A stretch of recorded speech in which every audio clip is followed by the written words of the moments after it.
ရွေးကောက်ပွဲရလူကြီးအနိုင်ကျင့်နှိပ်စက်တဲ့အာဏာရှင်နဲ့နေမလားလူလိုဆက်ဆံတဲ့အစိုးရနဲ့နေမလားဆိုတာကိုအဆုံးဖြတ်ပေးမဲ့ရွေးကောက်ပွဲကိုယ့်ရဲ့ရွေးချယ်မှုကကိုနေရမယ့်ဘဝပဲနော်အေးမင်းလည်း no vote ပဲရှုံးမနေနဲ့အာဏာရှင်ဆိုတာတစ်ခါလိုက်25နှစ်ကြာတယ်ကွာနားလေလား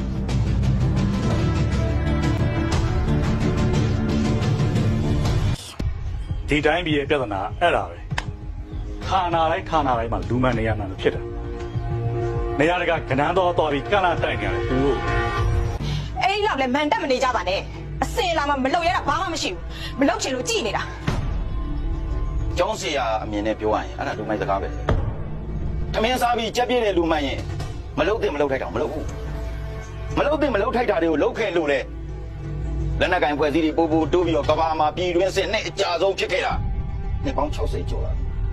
အခုချိန်ကြီးငြိမ်းမရသေးဘူးအဲ့ဒါဘာပြောမလဲနိုင်ငံခေါင်းဆောင်တယောက်လုပ်တော့မယ်ဆိုရင်အမြင်ကျဲဖို့လိုတယ်လူစင်မိဖို့လည်းလိုတယ်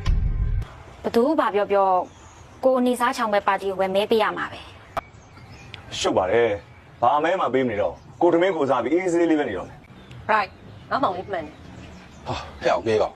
အဲ့ဒါဆိုရင်တော့မင်းတို့စင်တဲ့ခွင်ထဲဝင်သွားပြီရွေးကောက်ပွဲမှာမဲ90ရာခိုင်နှုန်းကျော်မရတာတဲ့အာဏာရှင်ကညွန်ပေါင်းလုပ်တော့မှာကွာညွန်ပေါင်းဖြစ်တာနဲ့တမရနေအောင်အာဏာရှင်ကတက်မှာမင်းနားလေလားအာဏာရှင်ဆိုတာတစ်ခါလိုက်25နှစ်ကြာတယ်ကွာနားလေလား